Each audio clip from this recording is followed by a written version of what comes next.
Itu jadi kayak ada jarum gitu ya Pak Ustadz. Berlian, itu betul ya Pak Ustadz? Emas.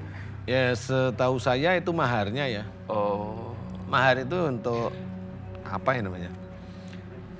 Mas kawinnya. Jadi kalau mamanya susuk berlian itu karena memang yang dipasang ini jinnya mintanya berlian. Persoalan itu berlian itu harganya hanya 50.000 ya nggak tahu ya. Berlian apa itu Pak Ustadz 50.000? Iya kali pecahan kaca di pinggir.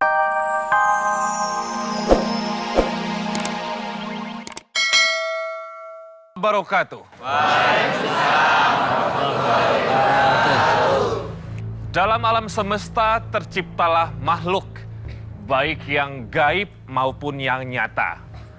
Ada yang masih tidak kasat mata dan juga masih banyak yang menjadi rahasia. Program ini akan mengungkap rahasia menjadi sesuatu yang kasat mata. Pemirsa, selamat datang di Rahasia Batin Melampaui Mata Batin. Di program ini kami akan coba membantu para narasumber yang datang ke studio untuk menyembuhkan diri mereka dari penyakit, baik yang medis maupun yang non-medis. Berbicara tentang tema pada malam hari ini, yaitu susuk. Susuk adalah suatu benda yang dimasukkan ke dalam tubuh seseorang dengan bantuan ahli supranatural dengan mantra-mantra. Yang pasti dengan tujuan untuk menambah daya tarik dari manusia yang memakainya. Lalu bagaimana pendapat dari Ustadz Danu tentang perbuatan yang tidak terpuji ini? Pemirsa, langsung saja kita bertemu dengan Ustadz Danu. Assalamualaikum Pak Ustadz. Waalaikumsalam warahmatullahi wabarakatuh. Sehat Pak Ustadz? Alhamdulillah.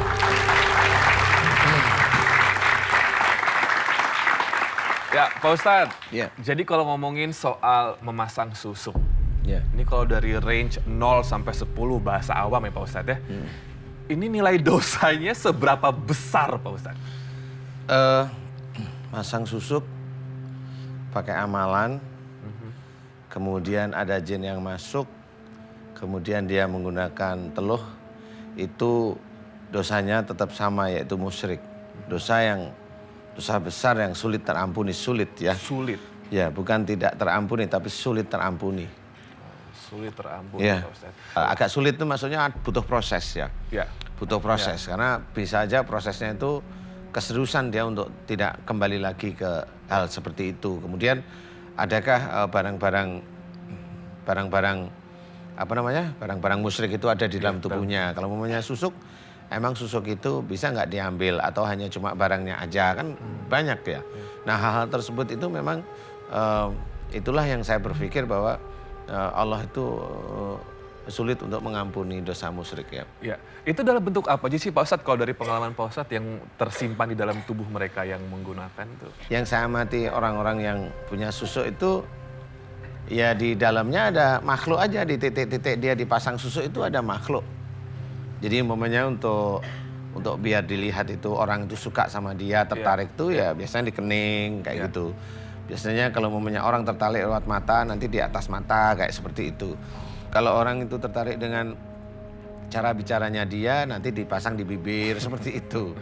Itu jadi kayak ada jarum gitu ya Pak Ustadz. Berlian, itu betul ya Pak Ustadz? Emas. Ya setahu saya itu maharnya ya. Oh.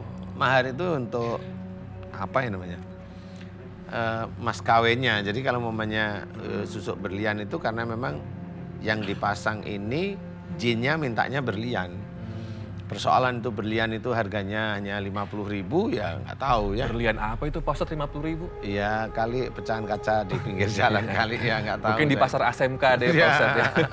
Untuk hiasan. Nah Pak Ustadz ini permasalahannya konon katanya pelaku dunia hiburan seperti artis, selebritis itu katanya sih dekat dengan susuk. Iya. Saya nggak biasanya tahu ya. dengan bintang tamu kita malam hari ini Pak Ustadz ya. Seorang penyanyi dangdut yang selalu energetik di atas panggung. Pemirsa, ini dia Nita Thalia.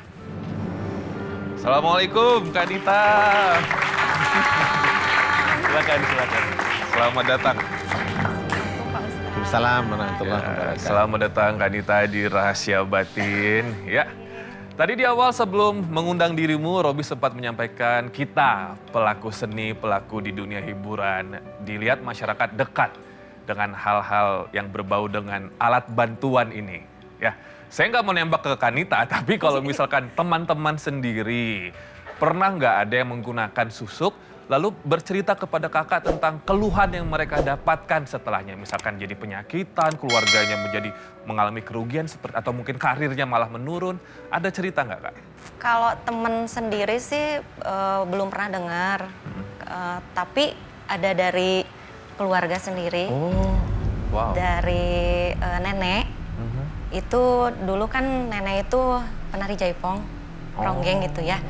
Terus sekarang sudah meninggal.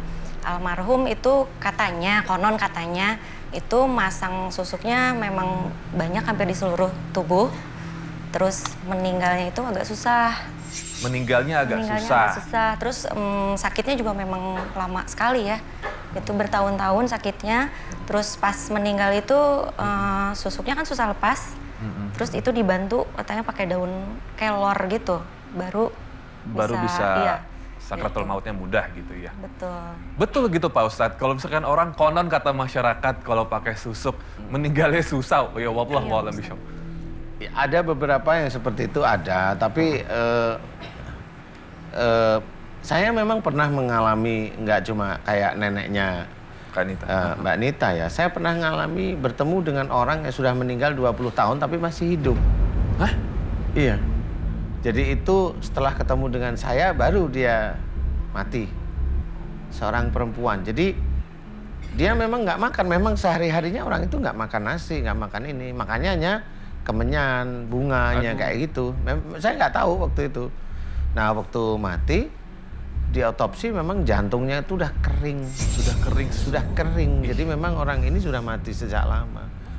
Itu saya pernah ngalami sekali ya itu sekali. Nah biasanya itu dari ilmunya, yang gerakin itu ilmunya memang. Kita sekarang bertemu dengan narasumber pertama kita Pak Ustadz, yang katanya ketika ada kabar atau melihat orang meninggal Pak Ustadz, dia juga mau ikutan meninggal. Dan ini berkali-kali terjadinya. Langsung saja, ini narasumber pertama kita.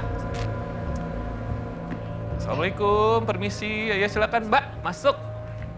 Halo, siapa namanya? Oh, udah lemas ya.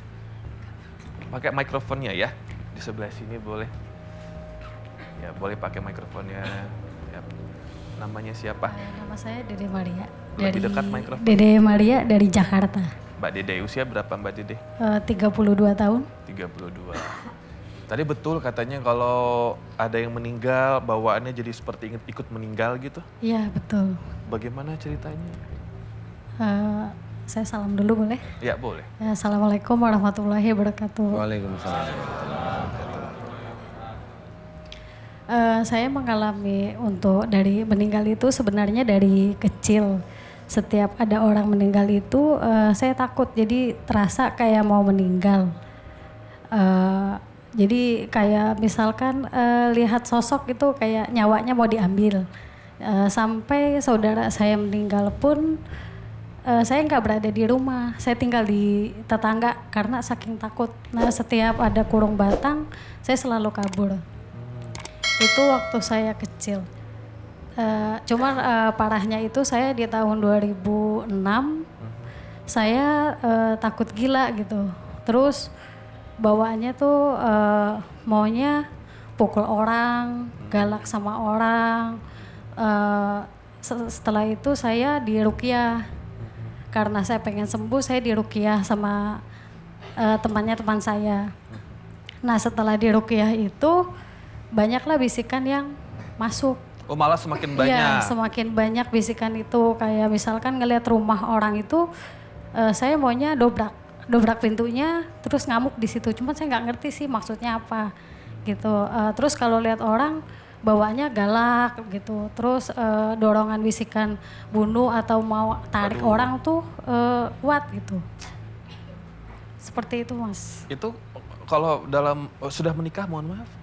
Saya sudah menikah. Sudah. Itu dalam hubungan dengan lawan jenis atau dengan suami sendiri masih ada bisikan-bisikan untuk melawan, jadinya seperti durhaka sama suami gitulah istilahnya. Sampai sekarang masih ada kayak melawan suami, mukul? Kalau bisikan itu saya enggak ya. Kalau itu enggak. Sudah sembuh dari bisikan-bisikan itu? Kadang suka hilang, tapi kadang suka muncul lagi. Sampai bisikan membunuh? Iya, Waduh. kadang kalau saya naik angkot pun sama.